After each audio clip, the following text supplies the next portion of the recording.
Haleluya.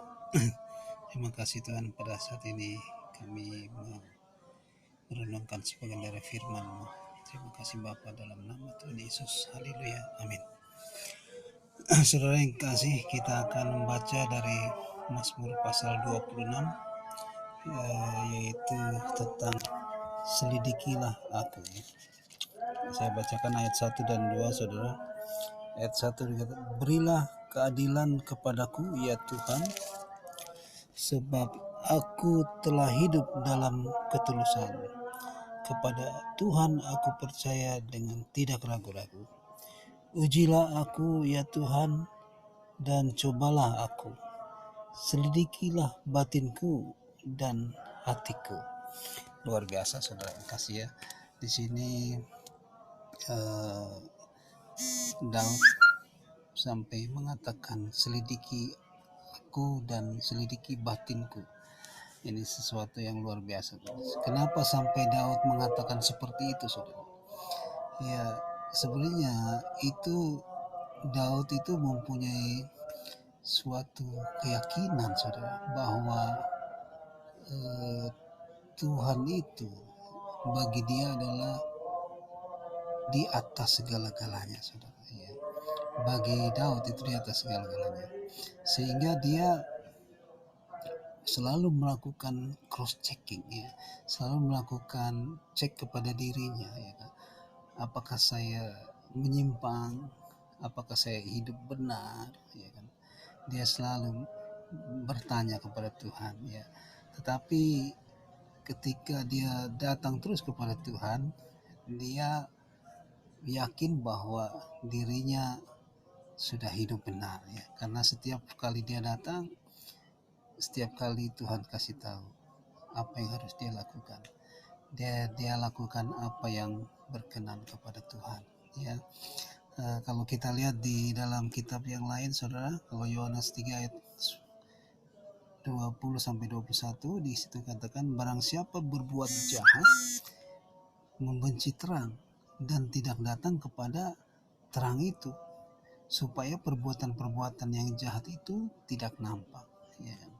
Tetapi barang siapa melakukan yang benar, ia datang kepada terang itu, supaya menjadi nyata bahwa perbuatannya dilakukan di dalam Allah. Jadi nyata benar, saudara, kalau orang berbuat jahat, ya, dia membenci terang, dia tidak datang kepada terang. Sebab kalau dia datang kepada terang, dia pasti nyata bahwa dia ada kesalahan, dan Tuhan pasti menegur, dan Tuhan pasti menyuruh dia untuk membersihkan kelakuannya itu, saudara, sehingga dia dapat dibersihkan.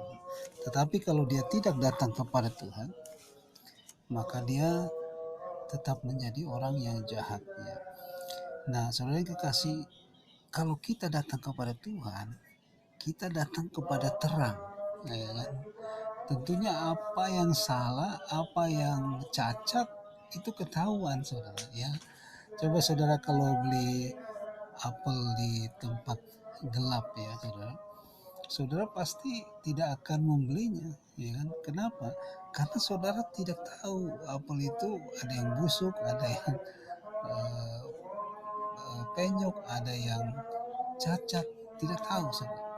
Oleh sebab itu, di sini Tuhan meyakinkan kita dengan Yohanes ini, ya, Yohanes 3 ayat 21, kalau kita datang kepada Tuhan, maka sebenarnya kita sedang berkaca diri, ya. Kita sedang di cross checking, kita sedang dianalisa sama Tuhan, kita sedang dicek apakah kita hidup di dalam kebenaran. Jadi kalau kita hidup di dalam kebenaran, maka Tuhan akan memberitahukan kepada kita jalan mana lagi yang harus kita lakukan. Tetapi kalau kita hidup dalam kesalahan, maka Tuhan akan memberitahukan kepada kita, jalan ini salah, ya, jangan dilakukan lagi. Kalau kamu lakukan, maka kamu akan masuk ke dalam kebinasaan. Nah, begitu, saudara. Jadi kenapa Daud sampai mengatakan kepada Tuhan, selidiki aku, ya kan? Cobai aku. Luar biasa, ngeri sekali ya. Selidiki batinku. Ya, karena apa saudara? Karena dia mau supaya dia tetap ada di dalam terang, supaya dia ada di dalam kekudusan, ya kan? Sebab Tuhan mengatakan, kuduslah kamu, sebab aku ini kudus. Jadi, kalau kita tidak kudus, tidak mungkin kita dapat bersatu dengan Tuhan, ya kan? Nah, kita harus hidupnya kudus ya. Nah, yang kedua saudara, ini ada rahasia yang lain yang diambil sini. Di sini dikatakan di dalam Mazmur 51 ayat 11 ya. Di situ dikatakan, janganlah ambil rohmu daripadaku, ya. Janganlah mengambil rohmu daripadaku. Kalau saya baca dari ayat pertama, saudara, janganlah membuang aku dari hadapanku, ya. Janganlah membuang aku dari hadapanmu, dan janganlah mengambil rohmu yang kudus daripadaku. Nah, saudara yang dikasih, Daud mengatakan kepada Tuhan, ya, dalam Mazmur 51 ini, ya, dia mengatakan, jangan membuang aku dari hadapan, dari hadirat Tuhan. Ya. Jangan membuang aku dari hadirat-Mu. Ya. Jangan mengambil rohmu yang kudus daripadaku. Nah, kenapa sampai dia mengatakan seperti itu, saudara? Sebab, saudara, segala pekerjaan Daud, saudara, dari awal, dari semenjak dia menjadi gembala, ya, menjaga gembala bagi kambing domba ayahnya, ya. Seringkali di situ dia bertemu singa, seringkali dia bertemu dengan beruang, tapi dia dapat mengalahkan mereka. Kenapa, saudara? Karena Tuhan selalu mengajari dia, ya, untuk bertempur melawan singa, untuk bertempur melawan beruang. Ya, kalau di ayat yang lain dikatakan Tuhan mengajar jari-jariku untuk berperang. Ya. Jadi dari awalnya, saudara, Daud selalu menang, ya, pada saat gembalakan kambing domba. Dan pada saat dia, saudara, melawan Goliat, saudara, dia juga menang, ya kan? Luar biasa begitu, saudara. Kenapa dia sampai menang? Karena Tuhan yang menyertai, ya. Waktu dia melawan Goliat, dia bilang apa sama Goliat? Kamu membawa kambing, membawa apa? Lembing, tombak, dan perisai. Tapi aku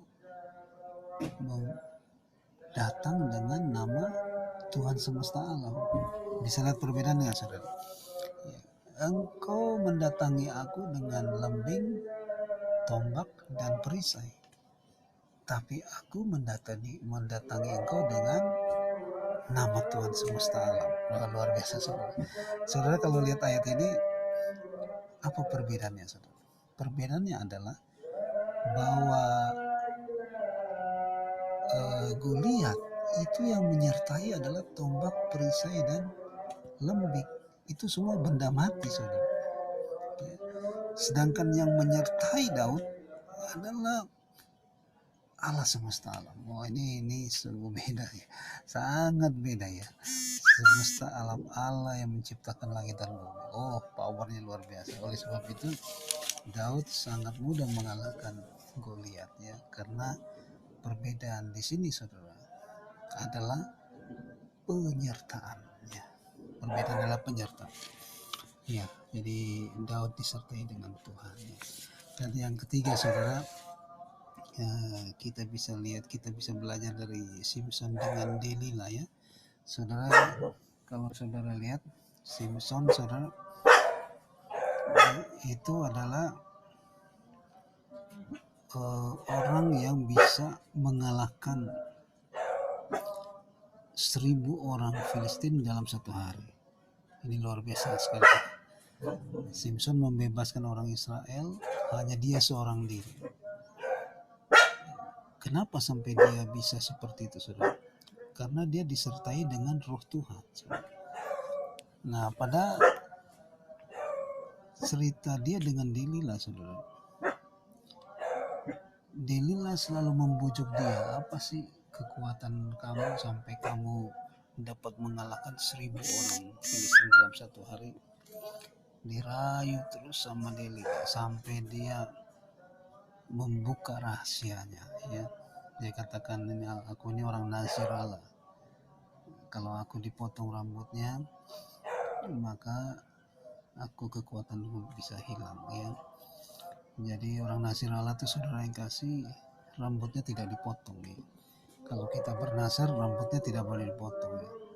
Ya, saudara yang kasih, ketika dia mengatakan itu maka Tuhan meninggalkan dia, ya. Di ayat 16 dikatakan, ya, si Delila mengatakan, "Hai Simpson, orang Filistin menyergap engkau." Nah, si Simpson mengatakan seperti ini, "Seperti yang sudah-sudah aku akan bebas, aku akan meronta lepas, tetapi tidak diketahuinya bahwa Tuhan telah meninggalkan dia." Nah, ayat ini mengatakan seperti itu, tetapi tidak diketahuinya bahwa Tuhan telah meninggalkan dia. Oh, sangat luar biasa, ngeri, saudara, ya. Kalau orang sudah ditinggalkan Tuhan, itu nggak ada artinya, nggak ada apa-apanya, saudara, nggak ada apa-apanya, ya. Yang paling utama adalah Tuhan menyertai kita. Makanya di dalam Kristen dikatakan Immanuel, Allah menyertai kita. Itu paling utama, ya. Daud juga paling utama, dia memohon-mohon kepada Tuhan, "Jangan membuang aku dari hadapan-Mu, dari hadirat Tuhan." Itu yang pertama. Permohonan yang kedua adalah, "Jangan mengambil roh-Mu daripada aku." Kenapa, saudara? Karena itu rahasia yang besar, saudara. Rahasia besar Daud. Dia menang, selalu menang, selalu menang, karena dia ada di dalam hadirat Tuhan. Yang kedua, dia tetap menjaga roh Tuhan ada di dalam dirinya. Nah, inilah, saudara yang kasih, selidiki aku part yang kedua, ya. Yang pertama saya sudah membawa renungan pada minggu yang lalu, ya. Jadi ini yang part kedua. Nanti kita akan lanjutkan setelah ini, ya. Ya, terima kasih, saudara. Berbahagialah mereka mendengarkan firman Allah dan melakukannya. Haleluya. Amin. Haleluya.